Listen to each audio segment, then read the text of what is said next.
नमस्कार दोस्तों, स्वागत है आपका हमारे चैनल फॉर्म पर्ची वाउचर में। मैं आपका बैंक मित्र। आज मैं आपके सामने वीडियो लेकर आया हूं जिसमें हम लोग प्राइवेट बैंक और सरकारी बैंक के बारे में चर्चा करेंगे। दोनों के बारे में जानेंगे और उसमें कंपेयर करेंगे। तो देर न लगाते हुए हम लोग शुरू करते हैं वीडियो को। अगर आपने चैनल को सब्सक्राइब नहीं किया हो तो कृपया सब्सक्राइब कर लें और बेल आइकन ज़रूर दबा लें। तो शुरू करते हैं हम लोग इस वीडियो को। तो सबसे पहले प्राइवेट बैंक। ये देखिए, ये एक प्राइवेट बैंक है। आप देख सकते हैं कि कितनी वेल अरेंज्ड है, कितना साफ़ है और कितना स्पेस है और कितना इंटीरियर कितना अच्छा है। तो ये एक प्राइवेट बैंक है। ऐसी होती है प्राइवेट बैंक। तो प्राइवेट बैंक का मेन मोटिव क्या होता है? मेन मोटिव ये होता है कि प्राइवेट बैंक जो है ज़्यादातर प्रॉफिट पर उनका जोर रहता है। मतलब उनको प्रॉफिट कमाना रहता है। उनको इस चीज़ से मतलब नहीं होता है कि कस्टमर का क्या, मतलब कस्टमर की जान निकली जा रही है क्या है।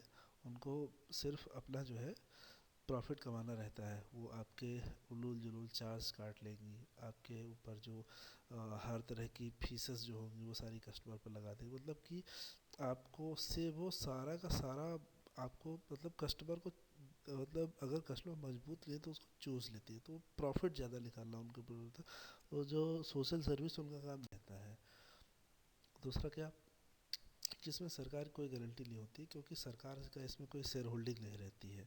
इसके सारे शेयर होल्डिंग जो होती है वो प्राइवेट लोगों की होती है। जैसे इंडस्ट्रियलिस्ट हो गए और क्या कहते हैं उसको, जो बड़े बड़े कॉरपोरेट घराने हो गए, बहुत बड़ी बड़ी हस्तियाँ होंगी, ये सब इसमें जो है शेयर होल्डर्स रहती है। उनका पैनल भी शेयर होल्डर्स का ही होता है।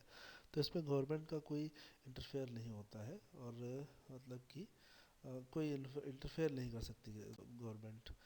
और उसके अलावा इसके मालिक जो है बड़े उद्योगपति होते हैं। मालिक हो गए, चेयरमैन हो गए, बोर्ड्स मेंबर्स हो गए, सारे जो है बड़े बड़े उद्योगपति होते हैं जिनका पैसा आता है इन बैंकों में। और इसमें आरबीआई की निगरानी रहती है। प्रभावी नियंत्रण उन सब का नहीं होता। मतलब जैसे सरकारी बैंक को कंट्रोल करती है प्राइवेट बैंक आरबीआई, उस वैसे वो प्राइवेट बैंक को कंट्रोल नहीं कर सकती। रीज़न ये होता है कि जैसे मान लिया अभी मुद्रा योजना आई थी, पेंशन योजना आई थी, जनधन योजना आई थी।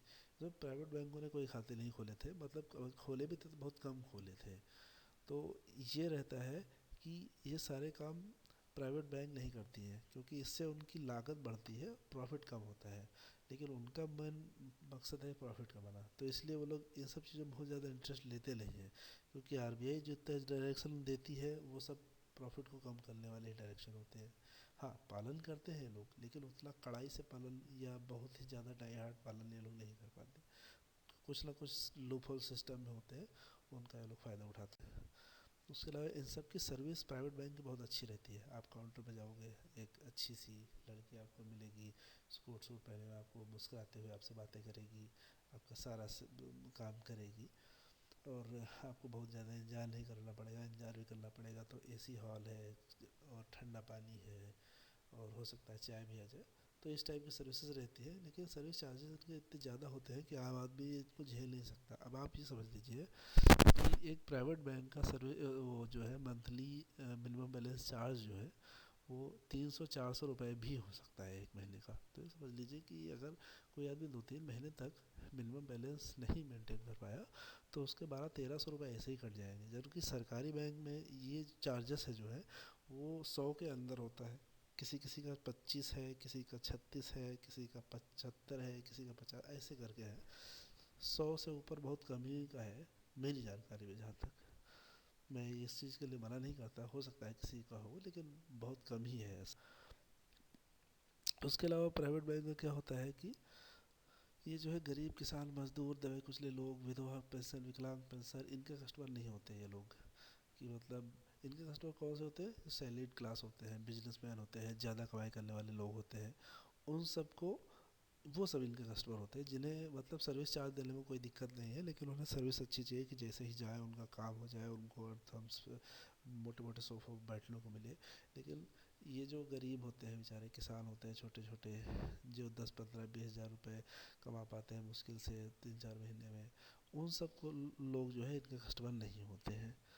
इनके कस्टमर जो है हाई क्लास लोग होते हैं। ठीक, तो इनके में सरकारी योजना लागू करने में भाग नहीं लेते हैं। आप ये समझ लीजिए कि जैसे मुद्रा योजना लागू हुई थी, तो जैसे सरकारी बैंक ने अगर 95 की थी मतलब सारी सरकारी बैंकों ने मिलकर 95 की, तो प्राइवेट बैंकों ने मिलकर सिर्फ 5 की थी। जबकि आप ये समझ लीजिए बहुत सारे प्राइवेट बैंक काम कर रहे हैं, HDFC, ICICI, Standard Chartered, IndusInd, बहुत सारी बैंक है, सिटी बैंक हो गया। तो ये सब जो है, इन सब में बहुत कम ही योजनाएं लागू होती हैं सब। क्यों? क्योंकि उनको सरकारी योजनाएं लागू करने में ज़्यादा इंटरेस्ट इसलिए नहीं होता है कि उसमें सब जितना भी गरीब बेरोजगार ये सब होता है सब टूट पड़ता है। तो उस इससे इनको फ़ायदा है नहीं, उन सबको चाहिए हाई वॉल्यूम जिसमें ज़्यादा कमाई हो। तो इस वजह से ये लोग सरकारी योजनाएं लागू करने में भाग नहीं लेते हैं, लेते हैं लेकिन बहुत कम लेते हैं। अब आते हैं गवर्नमेंट बैंक पे। तो ये देख रहे हैं यहाँ पे गवर्नमेंट बैंक है, नॉर्मल पुराने टाइप के कंप्यूटर लगे हुए हैं, फिलहाल अब तो नए हो गए, थोड़ा पुरानी पिक्चर है, लेकिन किसी किसी बैंक में आपको ऐसे मॉनिटर भी मिल जाएंगे। कस्टमर कैसे रहते हैं आप ये भी देख सकते हैं, बुजुर्ग लोग खड़े हुए हैं, ये लोग अपने पेंशन के लिए आए होंगे पक्का। तो सरकारी बैंक का क्या है कि ज़्यादा जोर प्रॉफिट के बजाय समाज कल्याण की योजनाओं पर होता है। जैसे विधवा पेंशन हो गई, विकलांग पेंशन हो गई, बच्चों का वजीफ़ा हो गया, और बहुत सारी चीज़ें रहती हैं जो जैसे आवास हो गया, इंदिरा आवास, नरेगा, ये सब चीज़ें जो है, इन सब चीज़ों पे प्रॉफिट का कम रहता है, इनको ये सब चीज़ें लोग को ज़्यादा करनी रहती हैं। और इनका क्या है कि सरकार का पूरा नियंत्रण रहता है और ये सबसे सुरक्षित होते हैं। क्यों? क्योंकि सरकार सबसे बड़ी गारंटी है किसी भी चीज़ की। तो यह है कि सरकार इसमें 50% से ज़्यादा शेयर होल्डिंग रखती है, तो इसकी मालिक सरकार होती है। सर जो भी डिश लेगी वो सरकार लेगी इस सब में। तो इसमें क्या है कि सर्विस जो है प्राइवेट बैंक के मुकाबले बहुत पीछे होते हैं, लेकिन सर्विस चार्ज इनके बहुत कम होते हैं या लगभग ना के बराबर होते हैं। अब समझ लीजिए जैसे पेंशन वाले खाते हैं, वजीफा वाले खाते हैं, सब पेंशन 100 रुपये 50 रुपये ऐसे रखते हैं लोग, लेकिन इनके मिनिमम बैलेंस चार्जेस नहीं कटते हैं क्योंकि ये लोग पेंशन वाले खाते होते हैं। उसके क्या है कि सरकारी योजना लागू करने में सबसे आगे होते हैं।